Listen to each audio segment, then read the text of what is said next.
Assalamualaikum warahmatullahi wabarakatuh. Apa kabar semuanya? Kita lanjutkan pembahasan kita tentang pemrograman fundamental menggunakan bahasa Java. Masih bersama saya, Muhammad Afandes.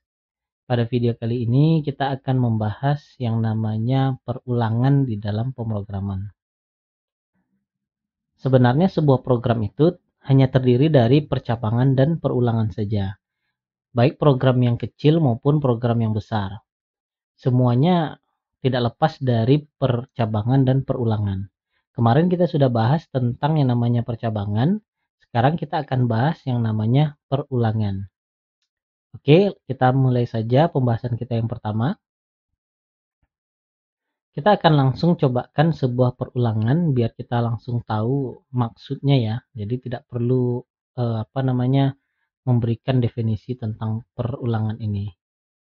Oke, saya punya sebuah kelas. Kita bikin sebuah kelas dulu. Belajar for dulu ya.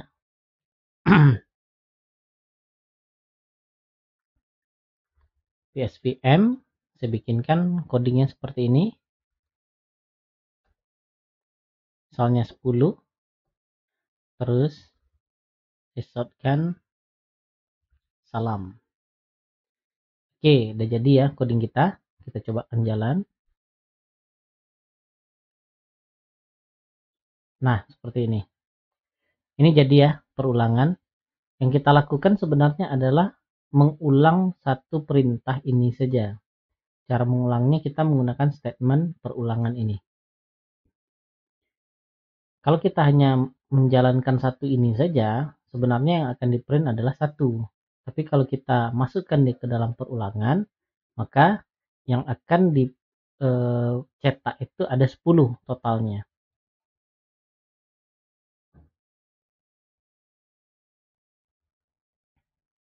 Sepuluh itu tergantung dari settingan kita di dalam perulangan ini. Ya, seperti itu ya.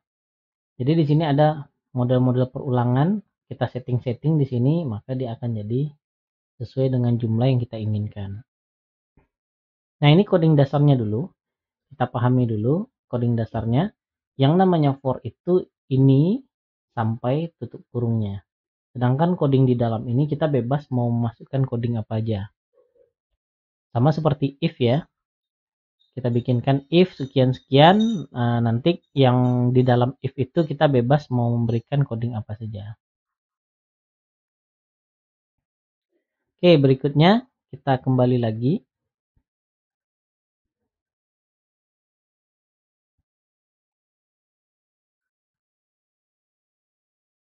Perhatikan coding yang ada di sini. Di sini ada perbedaan. Kalau coding saya yang tadi itu integer, nilai sama dengan 1, nilai kecil dari 10, nilai plus plus. Kalau yang saya bikin tadi itu menggunakan variabel i ya. Ini dia, saya menggunakan variabel i. Berarti di sini kita sudah dapat pahami bahwa variabel yang ada di sini kita boleh ganti sesuka kita. Hanya saja memang kebanyakan kebiasaan saya gitu ya, membuat program asal menggunakan for, saya menggunakan integer i. Kita bebas mau menggunakan variabel apa saja, silakan. Tidak ada ngaruhnya ya.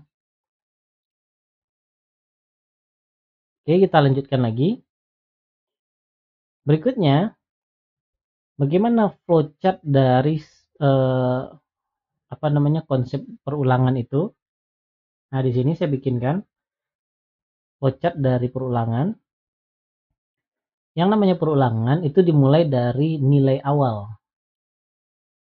Nah, kita cobakan contoh dari coding kita yang sebelumnya ya, nilai awal sama dengan 1. Berarti di sini nih. Nilai sama dengan 1, kayak gitu ya. Kita memiliki nilai awal sama dengan 1. Setelah itu, kita masuk kepada pengecekan kondisi. Apakah nilai itu kecil dari 10? Kecil dari 10 ini kita setting di coding ini tadi ya. Nilai kecil dari 10, kayak gitu. Apakah nilai itu kecil dari 10? Jika iya, maka diprintkan salam. Setelah diprintkan salam, nilai ditambahkan. Tadi nilai awal 1 ya. Setelah ditambahkan menjadi 2. Setelah nilai menjadi 2, terus masuk lagi kepada pengecekan. Apakah nilainya masih kecil dari 10? Ya, kalau iya dia akan print lagi. Ya, ini yang membikinkan logika kita itu berulang-ulang. Paham ya? Ditambah lagi menjadi 2. Terus menjadi 3, sorry ya. Menjadi 3. Terus dicek lagi, kecil lagi, ya salam, jadi 4. Kayak gitu ya. Sampai dia menjadi 9 misalnya. Ditambahkan jadi 9. Cek lagi, 9 kecil nggak dari 10? Ya, kecil. Printkan sekali lagi. Setelah menjadi 10, apakah nilai itu kecil dari 10? Nah, di sini tandanya menggunakan kecil. Kita bisa saja menggunakan kecil sama dengan konsekuensi ketika nilainya 10 dia tetap iya, kayak gitu ya. Nah, kalau di sini saya menggunakan kecil dari 10 sehingga kalau nilai ini bernilai 10 maka dia akan tidak. Ketika ini sudah tidak terpenuhi, maka proses perulangan kita selesai. Oke ya, paham ya sampai di sini? Nah, kita lanjutkan. Konsep dasar dari sebuah perulangan itu sebenarnya ada beberapa komponen. Komponen yang perlu kita pahami adalah pertama posisi awal. Ketika kita melakukan perulangan, posisi awalnya berapa? Kayak gitu ya. Posisi awalnya di mana? Posisi awalnya nilainya berapa? Kayak gitu. Ini juga disebut dengan inisial. Ada yang bilang initial statement kayak gitu ya. Ya, silahkan. Kalau kita perhatikan di flowchart sebelumnya, posisi awal itu ada di sini. Nilai awal sama dengan 1, berarti posisi awalnya 1.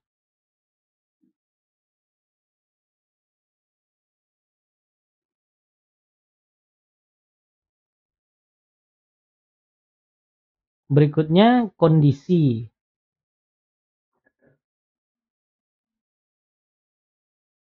Kondisi ini merupakan ekspresi. Kita kemarin sudah belajar tentang expression ya. Ya, isi dari kondisi ini adalah ekspresi. Expression itu yang menyatakan true atau false. Kalau seandainya expression itu dinyatakan true, maka coding yang ada di dalam perulangan tadi itu akan diulang, kayak gitu ya. Jadi dicek kondisinya. Kalau kita perhatikan di coding awal nih, ini dia kondisinya. Kondisinya adalah nilai kecil dari 10. Maka ketika kita melakukan pengecekan selama nilainya kecil dari 10, maka dia akan terus diprintkan salam. Makanya memang ketika kita melakukan perulangan ini, yang perlu kita pastikan adalah kondisinya ini kita harus benar-benar pas. Kalau nilai kita misalnya 1, jangan kita bikinkan kondisinya itu nilai besar dari 10 kayak gitu ya, jangan dibikinkan kayak gitu. Kalau dibikinkan seperti itu sudah jelas hasilnya akan langsung berhenti. Bahkan perulangan ini tidak pernah terulang sedikit pun kayak gitu ya. Nah, itu bagian kondisi.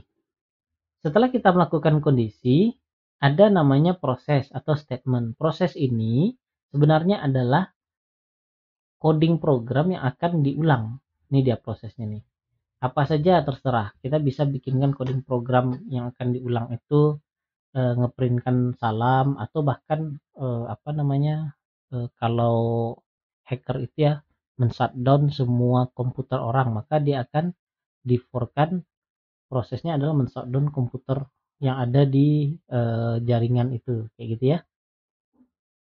Nah, proses ini bisa apa saja, kita bisa masukkan semua jenis coding ke dalam proses ini kayak gitu. Nah, berikutnya adalah perubahan atau update. Kalau kita melakukan perulangan, itu pastikan kita melakukan update posisi. Tadi ada nilai awal 1, terus kita harus pastikan melakukan update nilai. Kalau seandainya kita punya variabel angka, terus yang kita update adalah variabel nilai, nah ini nggak nyambung. Yang berubah variabel nilai sedangkan posisi awalnya adalah angka. Dan yang dicek itu adalah angka gitu ya, nah ini nggak nyambung. Yang harus kita update itu adalah nilai posisi awal atau nilai yang dibandingkan. Itu yang harus kita update. Sehingga kalau kita update setiap kali perulangan ini, dia akan lakukan pengecekan ke arah false. Bagaimana caranya supaya kondisi ini menjadi false? Atau bagaimana caranya supaya perulangan ini menjadi berhenti? Ya gitu ya.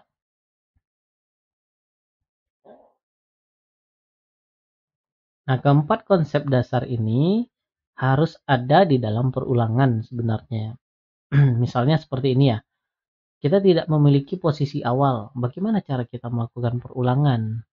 Misalnya diulang sampai 10 kayak gitu. Sekarang posisinya di mana? Di 0 kah, di 1 kah, atau di 9? Jangan-jangan posisinya di 9 kayak gitu ya. Makanya posisi awal ini sifatnya wajib.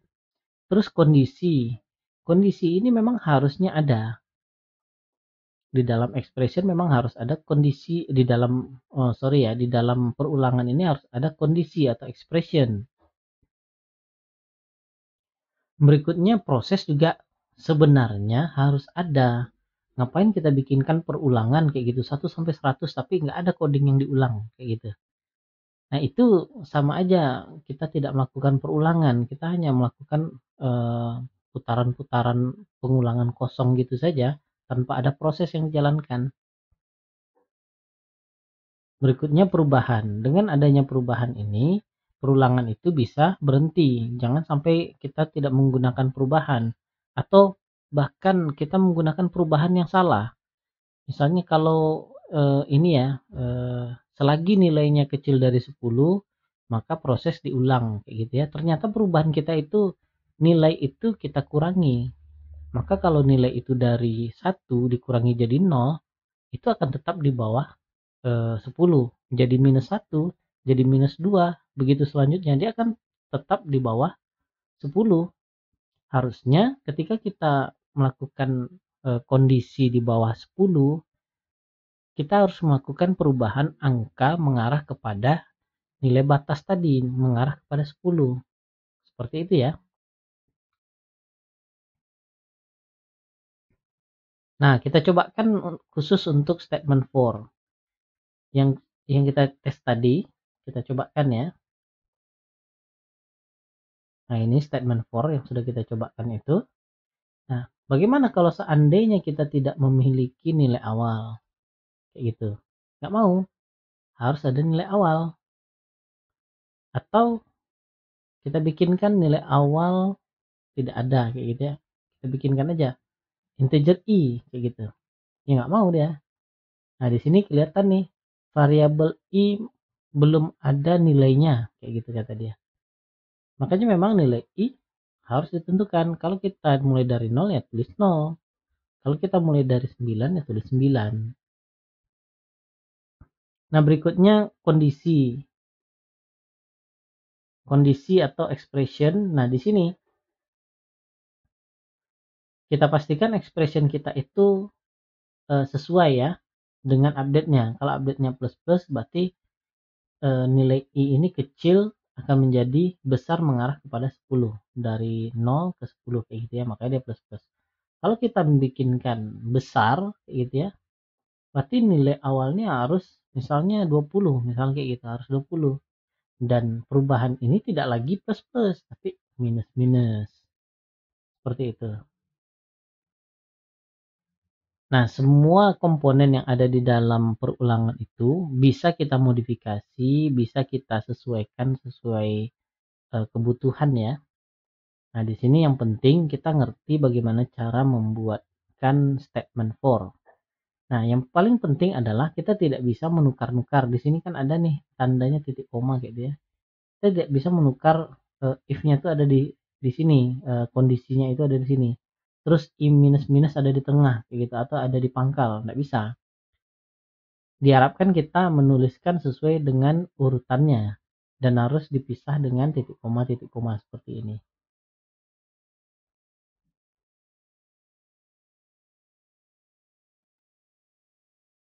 Nah, sampai sini oke ya, paham ya.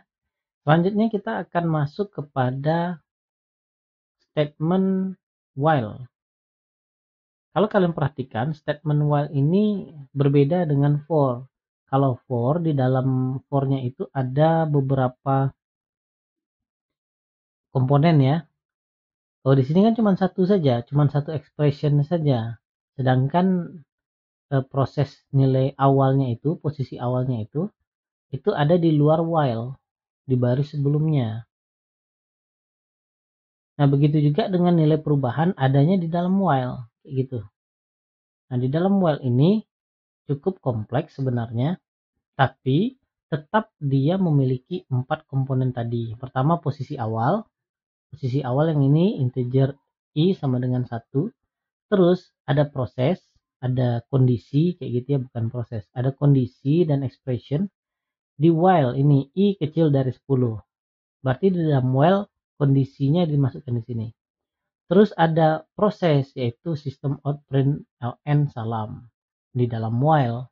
Dan setelah while itu habis proses coding prosesnya, kita tambahkan di sini update-nya, perubahan nilai dari i-nya tadi. Nah, tetap ya, berarti ada 4 juga. 1, 2, 3, 4. Baik itu while ataupun for, sebenarnya komponennya sama.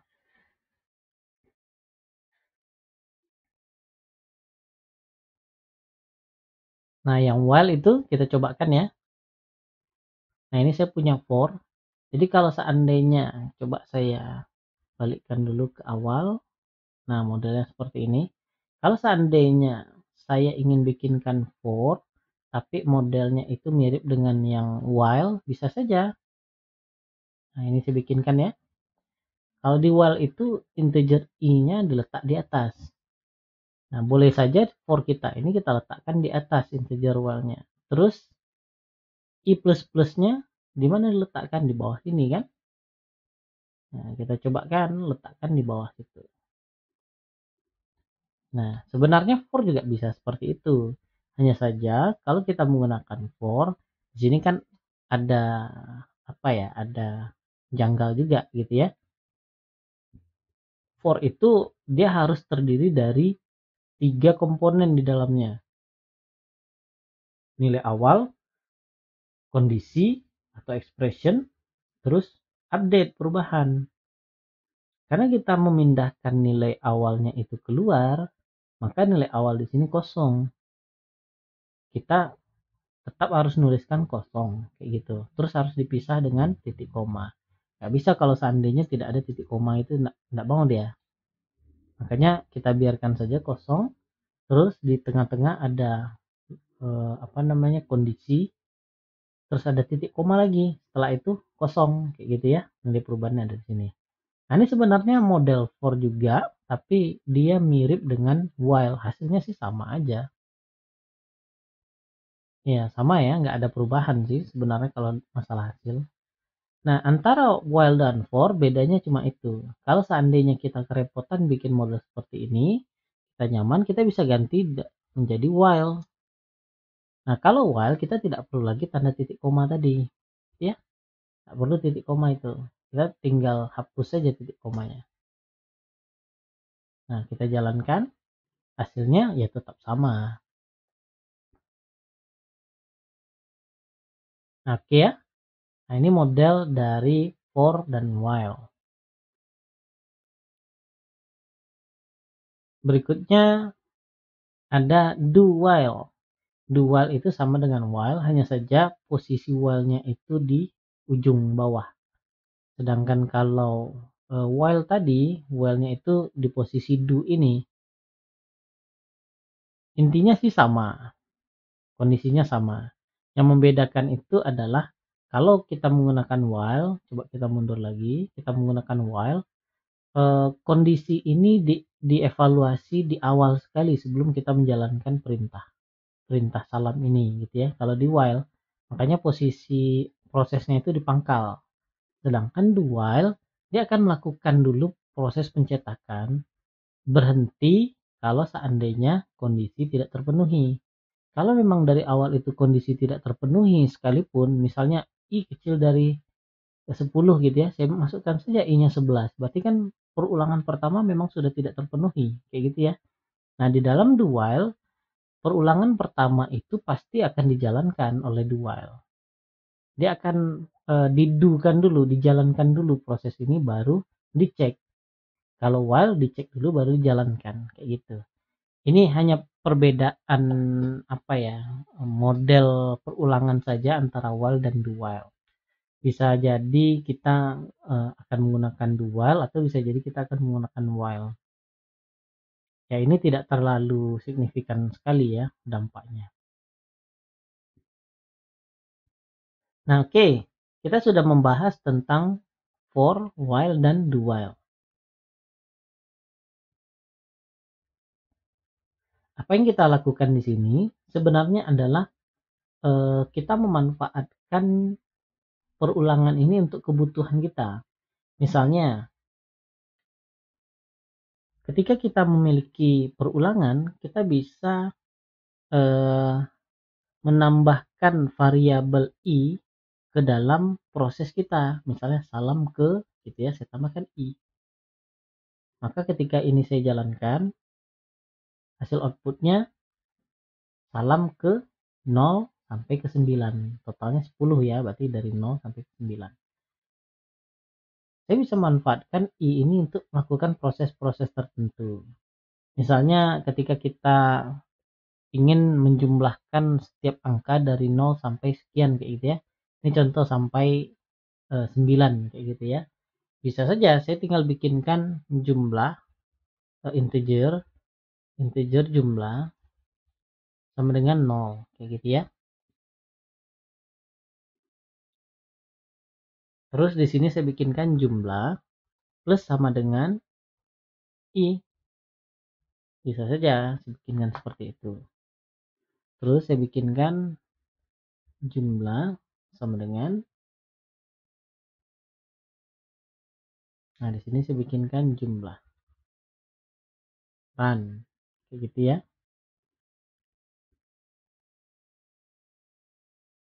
Nah, kayak gitu.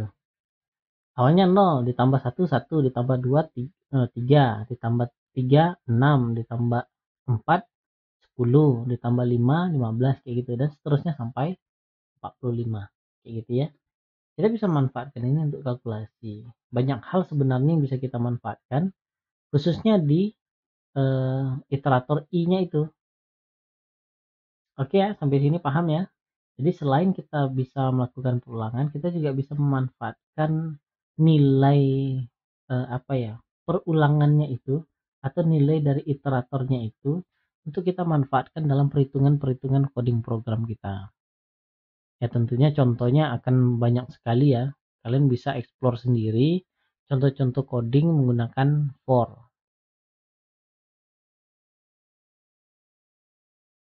Selanjutnya kita akan bahas terakhir tentang blok bersarang. Kemarin di dalam if kita juga sudah belajar tentang nested block atau blok bersarang.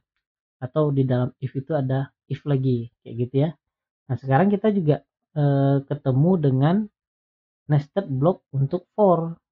Ternyata di dalam for itu kita bisa bikinkan for lagi. Misalnya seperti ini codingnya ya. Kalau coding seperti ini, maka outputnya akan menjadi seperti ini. Kayak gitu. 0, 1, 2, 3, sampai 9. Begitu diulangi sebanyak 10 kali. Kenapa? Karena memang nested block ini konsepnya ketika kita memiliki perulangan di luar, terus di dalamnya kita memiliki perulangan lagi, maka proses yang harus didahulukan pertama kali adalah perulangan di dalam. Perulangan di dalam harus dikerjakan dulu sampai habis. Setelah habis, dia lanjut proses yang ini, dia ulang lagi.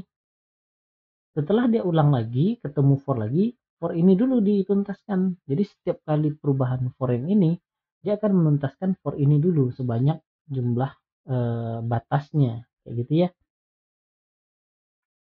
Nah, ketika kita sudah berhadapan dengan nested block ini sudah mulai apa ya? Sudah mulai nggak mudah, kayak gitu ya. Sudah mulai nggak simple. Kita bisa jadi agak ribet menghayalkan bagaimana cara bikin for-nya supaya hasilnya seperti yang kita inginkan, kayak gitu ya. Apalagi yang seperti ini kita kalau tidak terbiasa kita akan bingung, ini kenapa ya harus print J terus ada spasi terus ini print LN aja kayak gitu ya. Nah ini memang dibutuhkan latihan dan banyak latihan supaya kita tergambar maksud dari sintak-sintak for ini.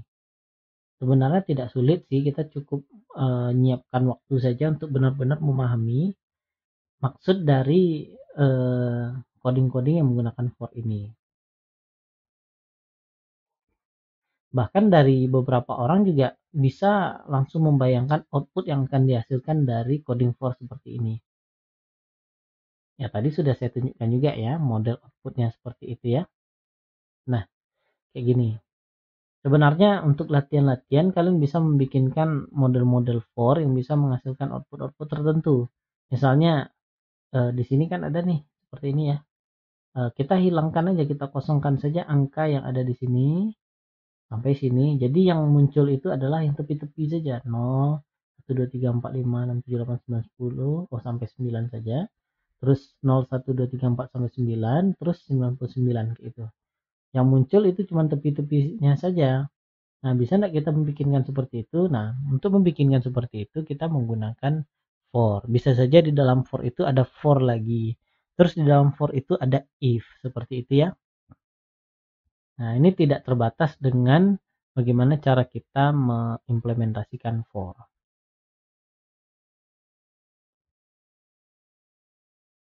Oke, cukup sederhana ya untuk for ini. Memang secara konsep simple itu saja. Yang perlu dipahami itu adalah kalian harus banyak latihan. Itu saja materi kita pada pertemuan kali ini. Kita akan lanjutkan pembahasan kita pada video berikutnya. Terima kasih, sampai jumpa.